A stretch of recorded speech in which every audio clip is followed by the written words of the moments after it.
Okay, तो अब बारी है हमारा चैप्टर नंबर 9 का, जिसका नाम है सम एप्लीकेशन ऑफ ट्रिग्नोमेट्री। देखो, वैसे तो ये नाम तुम्हें कुछ जाना पहचाना लग रहा होगा, क्योंकि ये हम लोग पिछली ही क्लास में इसके बारे में बात किए थे। देखो, ये जो चैप्टर है ये टोटल का टोटल हाइट एंड डिस्टेंस के ऊपर बेस्ड है।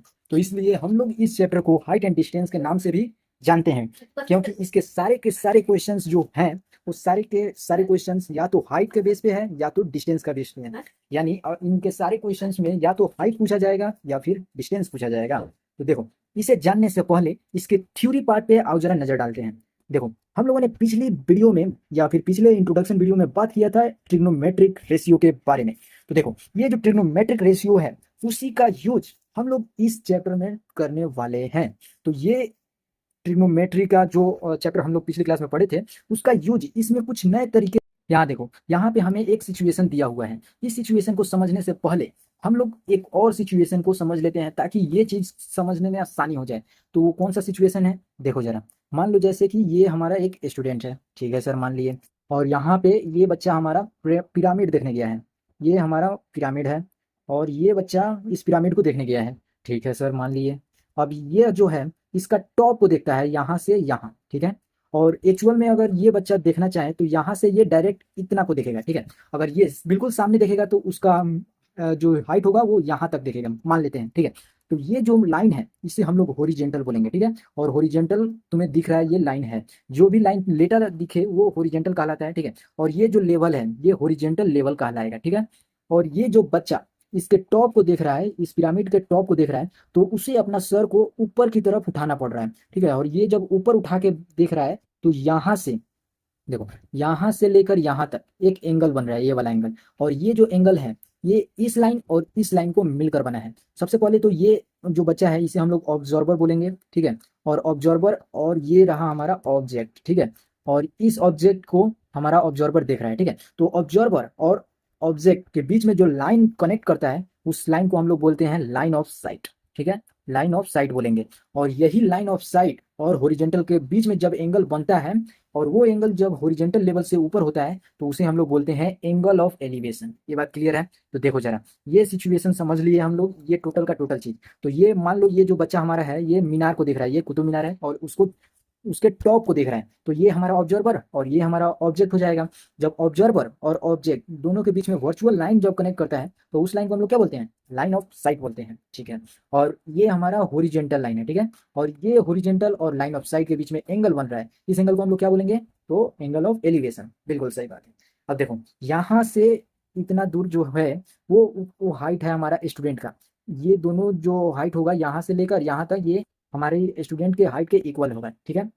और अब इसको आगे बात करेंगे कि अब कैसे इतना दूर का हाइट हम निकाल पाएंगे विदाउट मेजरिंग इसका एक्चुअल हाइट, ठीक है। तो उसे समझने से पहले हम लोग ये वाला टोटल कॉन्सेप्ट को क्लियर कर लिए। अब देखो, एक और केस लेते हैं। जैसे ये हमारा काइट है, मान लो काइट है, और ये बच्ची इस काइट को उड़ा रही है, ठीक है। तो ये जो स्टिंग है, स्टिंग में समझता है ना, ये मतलब उसका धागा काइट और इस ऑब्जर्वर के हाथ तक, ठीक है। तो वो जो काइट और इसके धागे का जो बात है उसे हम लोग लाइन ऑफ साइट बोलेंगे, ठीक है। क्योंकि वो काइट और ऑब्जर्वर को कनेक्ट कर रहे हैं, ठीक है। और यहाँ पे हमारा सीधा लाइन जो है उसे हम लोग हॉरिजॉन्टल लेवल या हॉरिजॉन्टल लाइन बोलेंगे, ठीक है।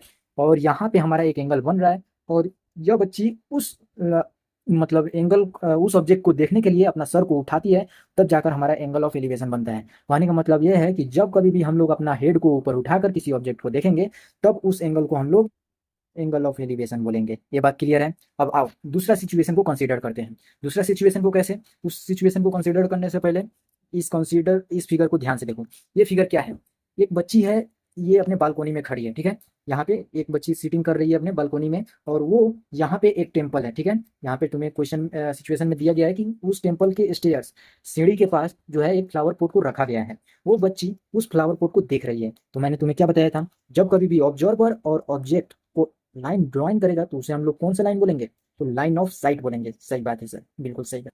और देखो, ये अगर बच्ची सीधा देखती तो यहाँ पे एक वर्चुअल लाइन बनता, और इसी लाइन को हम लोग हॉरिजॉन्टल लेवल बोलेंगे, ठीक है। लेकिन हम लोग देख रहे थे कि उसके पहले केस में बच्ची जो है अपना सर को ऊपर उठा के देख रही थी ऑब्जेक्ट को, लेकिन इस केस में ऑब्जेक्ट नीचे है तो वो अपना सर नीचे करके देख रही है। तो यहाँ पे हॉरिजॉन्टल और लाइन ऑफ साइट के बीच में जो एंगल बन रहा है वो हॉरिजॉन्टल लेवल से नीचे है। तो इस एंगल को हम लोग बोलेंगे एंगल ऑफ डिप्रेशन, ठीक है। कहने का मतलब ये है कि जब कभी भी हम लोग अपना सर नीचे करके किसी ऑब्जेक्ट को देखेंगे तो उस एंगल को बनने वाले केस में हम लोग उसका नाम दे देंगे एंगल ऑफ डिप्रेशन। ठीक है। अब देखो यहाँ पे जो 8.3 फिगर है इसमें पिछले क्लास का बात है। ठीक है। 8.3 फिगर तुम्हारा पिछले चैप्टर में दिया हुआ था, उस पर तुम जाके उसमें अब बता सकते हो कि कौन सा लाइन ऑफ साइट है, कौन सा हॉरिजॉन्टल लाइन है, कौन एंगल एलिवेशन बनाएगा, कौन एंगल डिप्रेशन बनाएगा। ठीक है। तो वो 8.3 में जाकर तुम देख सकते हो। फिलहाल यहाँ पे 9.1 वाले फिगर में वापस आओ यहाँ पे। अब देखो यहाँ पे कह रहा है कि if you want find the height of CD of the Minar without actual measuring a. अगर तुम्हें इसका हाइट मालूम करना पड़े, ठीक है, ये जो CD हाइट है इसे मालूम करना पड़े विदाउट इसका एक्चुअल मेजरिंग किए हुए, तो तुम्हें क्या क्या इन्फॉर्मेशन का जरूरत पड़ेगा। तो तुम्हें जरूरत पड़ेगा ये तीन केस का, ये और ये। तो ये तीनों केस क्या क्या है, तो देखो ये जो D से लेकर E तक लेंथ है, अगर ये दिया रहे, ठीक है, यानी स्टूडेंट जहाँ पे खड़ा है और मीनार से जितनी दूरी पर वो खड़ा है वो लेंथ अगर तुम्हें गिवन हो, और दूसरा केस क्या है कि एंगल ऑफ एलिवेशन दिया हो, ये वाला केस, और यहाँ मैंने ऑब्जर्वर और ऑब्जेक्ट के बीच में बनने वाला एंगल अगर दिया हुआ हो, और हाइट स्टूडेंट का दिया रहे, तो तुम हम आसानी से उसका हाइट निकाल पाओगे, किसका, मीनार का। तो वो कैसे, तो देखो ये जो लेंथ है तुम्हारा, सबसे पहले तो ये CB और BD का मेजरिंग एडिंग करने के बाद तुम्हारा मीनार का हाइट आएगा। क्यों, क्योंकि ये जो हाइट है तुम्हारा स्टूडेंट का वो BD के इक्वल हो जाएगा। ठीक है। ये इतना ही दूर स्टूडेंट जो है खड़ा है, जमीन से जितना ऊंच स्टूडेंट खड़ा है उतना ही ऊंच पर यहाँ तक उसका हॉरिजॉन्टल लेवल है। ठीक है। तो इस तरीके से BD जो लेंथ है वो तुम्हारा हाइट ऑफ स्टूडेंट का है, यानी तुम्हें नीचे का मालूम है, या और अब तुम्हें केवल इतना ही दूर का हाइट को मालूम करना है। तो देखो तुम्हें मालूम है ये लेंथ यहाँ से यहाँ तक का, ये एंगल मालूम है, और इसका तुम्हें निकालना है। ठीक है। तो ऐसा कौन सा ट्रिग्नोमेट्रिक रेशियो है जो परपेंडिकुलर और बेस के बीच का रिलेशन बताता है। देखो ये वाला जो राइट एंगल ट्राइंगल है इसमें तुम्हें ये निकालना है, और ये तुम्हें मालूम है और इस एंगल का मालूम है, यानी जब इन्फॉर्मेशन ये सभी मालूम है तो उसमें तुम कौन सा ट्रिग्नोमेट्रिक टर्म लगाओगे कि परपेंडिकुलर और बेस के बीच का रिलेशन दिखाएगा। ठीक है। और इस इन्फॉर्मेशन का यूज करके परपेंडिकुलर को निकाल पाओगे। तो ऐसा दो ही केस होता है, कौन सा सर, तो टैन और कॉट। देखो कॉट में तुम बेस बाई परपेंडिकुलर करते हो और टैन में परपेंडिकुलर बाई बेस करते हो, और उसी केस में जाकर तुम्हारा इस इंफॉर्मेशन के बेसिस पे जाकर तुम्हारा हाइट निकलेगा। तो इसी तरीके के कुछ क्वेश्चंस को हम लोग करते हैं। इस चैप्टर में टोटल के टोटल 7 क्वेश्चंस दिए हुए हैं। उन सारे क्वेश्चंस को करने के बाद इस चैप्टर को हम लोग खत्म करेंगे। टोटल जो थ्योरी पार्ट था इसका वो हम लोगों ने कवर कर लिया, इतना ही थ्योरी है। ठीक है। यही line of site, angle of elevation, यही सब है, और बाकी सारे में तुम्हें ट्रिग्नोमेट्रिक रेशियोज यूज करके सॉल्व करना है। तो वो ट्रिग्नोमेट्रिक रेशियोज क्या क्या है आओ जरा देखते हैं।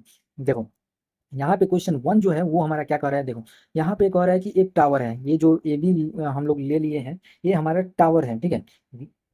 और from A point on the ground, ये यहाँ से कोई ऑब्जर्वर जो है 15 मीटर दूरी पे है टावर से। ठीक है। और यहाँ से एंगल ऑफ एलिवेशन हमारा बन रहा है टॉप ऑफ द टावर तक 60 डिग्री का, ये वाला एंगल हमारा 60 डिग्री मालूम है, और ये वाला लेंथ हमें मालूम है। तो जैसा कि मैंने तुम्हें यहाँ पे बताया था, टैन का यूज करके या फिर कॉट का यूज करके तुम हाइट ऑफ द टावर निकाल पाओगे, और यही हमें निकालने को बोला गया है।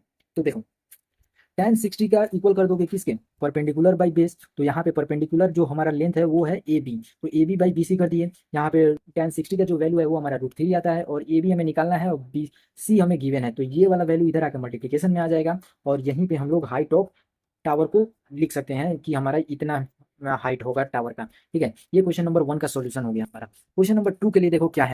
अब यहाँ देखो इस केस में हमें कहा जा रहा है कि एक इलेक्ट्रिसिटी पोल है। ठीक है। ये वाला एक इलेक्ट्रिकल पोल है, और यहाँ पे कुछ खराबी आ गया है। ठीक है। तो ये जो लेडी है ये यहाँ पे इसका फॉल्ट को सही करने के लिए आ रही है। ठीक है। तो ये जो पोल है वो उसका हाइट हमें गिवन है 5 मीटर। ठीक है। और बोला जा रहा है कि इस पोल को सही करने के लिए 1.3 मीटर नीचे इस लैडर को रखना पड़ेगा। ठीक है। तो इस लैडर का क्या हाइट होगा वो तुम्हें निकालना है, और दूसरा निकालना क्या है कि इसको कितना दूरी पे रखा जाए कि ये 60 डिग्री पे ये इंक्लाइन करे। ठीक है। मतलब कि हमें इस लैडर का हाइट भी निकालना है और यहाँ से यहाँ तक का दूरी को भी निकालना है। तो सबसे पहले तो हम लोग यहाँ तक का लेंथ निकाल लेते हैं कि क्या होगा। तो देखो ये टोटल है हमें 5 मीटर, और यहाँ तक 1.3 मीटर है, ये वाला जो लेंथ है ये हमारा 1.3 मीटर का है।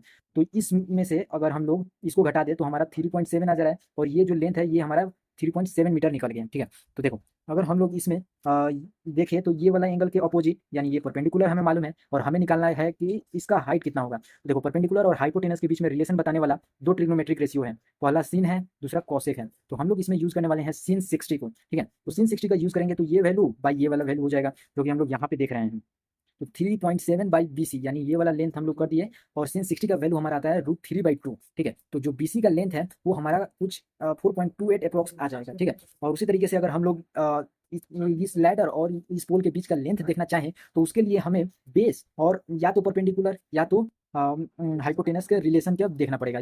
तो हम लोग इसमें पोल और इसको देख लेते हैं ताकि आसानी से निकल जाए। तो इस केस में हम लोग कॉट 60 को यूज करने वाले हैं, कॉट रेशियो का, ठीक है। तो ये हमारा अप्रॉक्सीमेटली हमारा आ जाएगा वैल्यू 2.14 मीटर, ठीक है। और इस तरीके से क्वेश्चन नंबर 2 हम लोगों ने कवर कर लिया। 3 के लिए देखो हमें क्या करना है। क्वेश्चन नंबर 3 कह रहा है कि एक ऑब्जर्वर जो है 1.5 मीटर टॉल है, वो 28.5 मीटर अवे है चिमनी से। ये टोटल जो चिमनी है इससे ये 28.5 मीटर की दूरी पर खड़ी है। और यहाँ से यहाँ जो एंगल ऑफ एलिवेशन हमारा बन रहा है वो 45 डिग्री का है। तो हमें बताना है कि हाइट ऑफ चिमनी क्या होगा। सबसे पहले देखो, ये चिमनी का हाइट जो है इसका और इसका सम के इक्वल होगा। तो ये जो लड़की है इसी का ना हाइट है ये यहाँ से यहाँ तक। तो ईडी जो हाइट है वो तुम्हें मालूम है, ठीक है सर।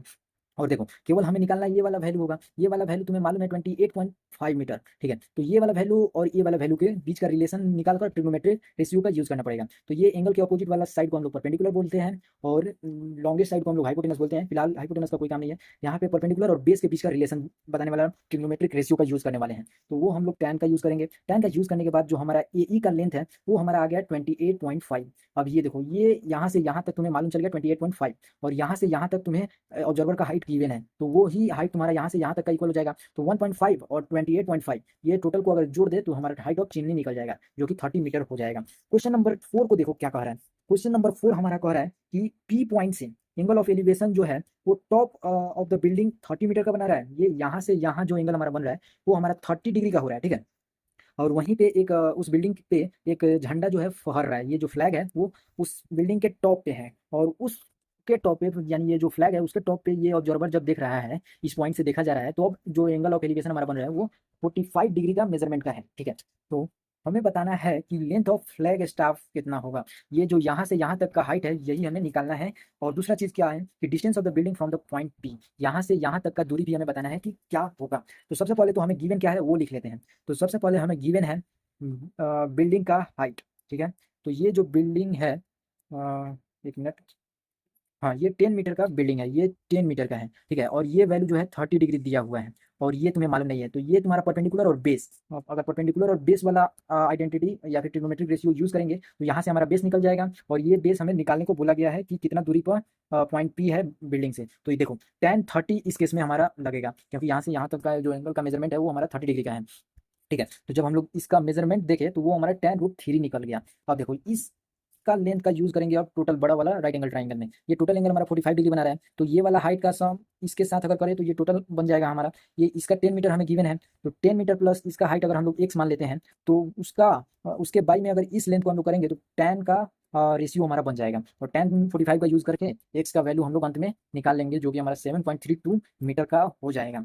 देखो क्वेश्चन नंबर 5 जो है वो थोड़ा सा इंटरेस्टिंग हो जाएगा। क्यों? क्योंकि इस केस में देखो क्या कह रहा है। कह रहा है कि the shadow of a tower standing on the level of the ground found to be 40 metre longer when the sun altitude 30 degree then when it was 60 degree. अब देखो इस केस में हम लोग मान लेते हैं कि हाइट ऑफ द टावर जो है h है, ठीक है। और यहाँ से यहाँ तक जो शैडो हमारा बनेगा वो x मीटर का बनेगा, ठीक है। अब ये दोनों जब हम लोग मान ले रहे हैं तो सबसे पहले छोटा वाला ट्रायंगल देखो, ये वाला ट्रायंगल में h और x हमारा मिल रहा है। ये दोनों जो का इस दोनों का रिलेशन अगर हम देखें तो tan रेशियो का यूज करना पड़ेगा। जो ट्रिग्नोमेट्रिक रेशियो में tan है उसका यूज करेंगे तब जाके हमारा कोई एक वैल्यू जो है चाहे वो h है या फिर x है वो हम लोग आसानी से निकाल पाएंगे। तो यहाँ पे देखो, यहाँ पे हम लोगों ने tan 60 लिख दिया और ये जो हाइट है हमारा उसके बट्टे में हमारा लेंथ ऑफ शैडो हो जाएगा। तो यहाँ से हम लोग हाइट ऑफ द टावर निकाल लिए कितना मीटर, √3x, ठीक है। ये जो वैल्यू है वो हमारा हाइट ऑफ द टावर का निकल गया। अब देखते हैं बड़ा वाला ट्रायंगल का। ये जो हमारा बड़ा वाला ट्रायंगल बना रहा है वो h है और ये x है। तो ये tan 30 जो है ये हमारा h/40 प्लस x हो जाएगा। तो ये हम लोग लिख लिए। h का वैल्यू हमें मालूम है जो कि है √3 प्लस √3x, ठीक है। तो इस केस में हम लोग उसके ऊपर √3 रख देंगे और आगे जब इसको मल्टीप्लाई करेंगे तो ये 3x हो जाएगा। यहाँ से जब क्रॉस मल्टीप्लाई होगा तो ये 3x हो जाएगा और ये x प्लस 40 हमारा बचा हुआ है, ठीक है। और इस तरीके से जब हम लोग सॉल्व करेंगे तो हाइट ऑफ टावर जो है वो हमारा 20√3 आ। ओके, तो अब बारी है क्वेश्चन नंबर 6 की। तो देखो क्वेश्चन नंबर 6 जो है हमारा वो कह रहा है कि एंगल ऑफ डिप्रेशन बना रहा है टॉप और उसके बाद बॉटम का 8 मीटर जो बिल्डिंग है वहां से, अगर मान लेते हैं ये जो हाइट है 8 मीटर, यहाँ से यहाँ तक हमारा 8 मीटर दिया हुआ है, ठीक है। और यहाँ से हमारा जो एंगल ऑफ डिप्रेशन बन रहा है, सबसे पहले टॉप पे बन रहा है, उसके बाद बॉटम पे बन रहा है। तो टॉप पे बनने वाला एंगल ऑफ डिप्रेशन जो है 30 डिग्री है, और बॉटम पे बनने वाला डिप्रेशन है 45 डिग्री। तो एंगल ऑफ डिप्रेशन के लिए मैंने बताया था कि एंगल को ट्राइंगल के अंदर ला लेते हैं। तो ये वाला टॉप वाला हाइट है, तो यहाँ से यहाँ तक 30 डिग्री, तो ये वाला वैल्यू जो है ये हमारा 30 डिग्री का मेजरमेंट बन गया, और ये वाला वैल्यू जो है वो हमारा ये हमारा 45 डिग्री का मेजरमेंट बन गया। क्योंकि ये वाला लाइन और ये वाला लाइन पैरेलल होगा, ये जो एंगल बनाएगा ये हमारा एंगल अल्टरनेट इंटीरियर एंगल से इक्वल हो जाएगा। ठीक है, तो इस तरीके से हम लोग ट्राइंगल्स के अंदर ला लिए। हमें दो क्वेश्चन इसमें निकालना पड़ेगा, पहला कि इस मल्टी स्टोर बिल्डिंग का हाइट कितना है, और दूसरा कि ये बिल्डिंग से इस बिल्डिंग के बीच का डिस्टेंस कितना है। तो सबसे पहले हम लोग ले लेते हैं टॉप वाला से, ये जो ऊपर वाला हमारा राइट एंगल ट्राइंगल बन रहा है उसका केस। ठीक है, ये हमारा परपेंडिकुलर और बेस के बीच का रिलेशन है, तो इसलिए हम लोग tan थीटा का यूज करने वाले हैं। तो हमें गिवन एंगल यह है 30 डिग्री, तो tan 30 का वैल्यू होता है 1/√3, और ये वाला लेंथ हमें मालूम नहीं है। ठीक है, तो इसे हम लोग एक्स मान लेते हैं, या फिर देखो ये पीडी भी रख सकते हैं, तो पीडी ही रहने देते हैं। और जब हम लोग इस बीडी का लेंथ यहाँ से यहाँ तक का निकाले तो वो हमारा हो गया PD√3। अब इस ट्राइंगल में आओ, ये ट्राइंगल में ये वाला जो एंगल ऑफ डिप्रेशन हमारा बन रहा है, ये वाला एंगल हमारा 45 डिग्री का है। तो ये यहाँ से यहाँ तक ये वाला लेंथ इसी लेंथ का इक्वल हो जाएगा, जो कि है PD√3। तो ये PD और प्लस CD/PD, ये PD√3 अगर कर दे तो हमारा आसानी से निकल जाएगा। तो ये 45 डिग्री बना रहा है, तो tan 45 का वैल्यू होता है 1। तो ये वैल्यू जो है हमारा आगे जब हम लोग सॉल्व करेंगे तो वो हमारा 4 × √3 + 1 आ जाएगा। और ये लेंथ और ये लेंथ हम लोग ऐड करने के बाद आसानी से अपना height of multi store building निकाल पाएंगे। ठीक है, तो इस तरीके से क्वेश्चन नंबर 6 का फर्स्ट पार्ट जो ये वाला था उसे हम लोग निकाल लिए इससे ऐड करके। ठीक है, और ये वाला जितना हाइट हमारा आया था उसी के इक्वल इसे करके दूसरा क्वेश्चन को भी कर देंगे। क्वेश्चन नंबर 7 और लास्ट क्वेश्चन इसका देख लो क्या है। ये देखो, ये कह रहा है कि एक ब्रिज है एक रिवर के क्रॉस, ये जो रिवर जा रही है इसके ऊपर ये वाला ब्रिज है। ठीक है, और यहाँ ये एंगल ऑफ डिप्रेशन बना रहा है दोनों बैंक पे, ये जो किनारा है दोनों साइड, या यह एंगल ऑफ डिप्रेशन बना रहा है 30 डिग्री और 45 डिग्री का। अगर यह ब्रिज का जो लेंथ है वो 3 मीटर का हो जाए, यानी ये यहाँ से यहाँ तक का हाइट दिया हुआ है 3 मीटर। ठीक है, तो तुम्हें विड्थ ऑफ द रिवर बताना है कि ये नदी जो है कितना चौड़ा थी। ठीक है, तो सबसे पहले देखो इस एंगल को हम लोग अंदर ट्राइंगल के अंदर ला लेंगे। ठीक है, तो ये जो वैल्यू है हमारा 30, ये अंदर आ जाएगा। और कहा गया है कि जो ब्रिज था वो 3 मीटर हाइट पे था, यानी ये रिवर से जो ब्रिज का ऊंचाई है वो हमारा 3 मीटर है। तो ये यहाँ से यहाँ तक का मेजरमेंट 3 है। ठीक है, तो सबसे पहले तो ये इस एंगल का मेजरमेंट हमारा 30 डिग्री हो जाएगा। तो यहाँ पे जब हम लोग tan 30 लगाकर यूज़ करेंगे तब जाकर हमारा जो वैल्यू है AD का वो हमारा 3√3 आ गया। AD यही वाला है यहाँ से यहाँ तक, लेकिन अगर इसे भी हम लोग निकाल ले तो ये दोनों को ऐड करके हमारा रिवर का चौड़ाई निकल जाएगा। तो देखो अब 45 यहाँ पे रख देंगे, क्यों? क्योंकि यहाँ से हमारा एंगल अल्टरनेट इंटीरियर एंगल से इक्वल होगा एंगल, ये वाला एंगल भी हमारा 45 हो गया। तो ये वाला 45 इसके और इसके बीच का रिलेशन का tan होगा। ठीक है, तो tan 45 जब हम लोग यूज़ करेंगे तो PD जो ये जो BD हमारा लेंथ यहाँ से यहाँ तक है, ये भी हमारा 3 मीटर के इक्वल आ गया। तो हमारा जो रिवर है AB उसका लेंथ कितना आ गया 3 + 3√3। तो इसमें से 3 अगर कॉमन कर लेंगे तो 1 + √3 मीटर लेंथ हमारा रिवर का आ जाएगा। ये जो क्वेश्चंस का सॉल्यूशन है ये हम लोग अगली वीडियो में करने वाले हैं। बाकी वीडियो को लाइक करो, चैनल को सब्सक्राइब करो, आगे आने वाली वीडियोस तुम्हें प्लेलिस्ट में दिख जाएंगी और डिस्क्रिप्शन में भी लिंक गिवन है। तो बने रहो चैनल के साथ, तब तक के लिए बाय।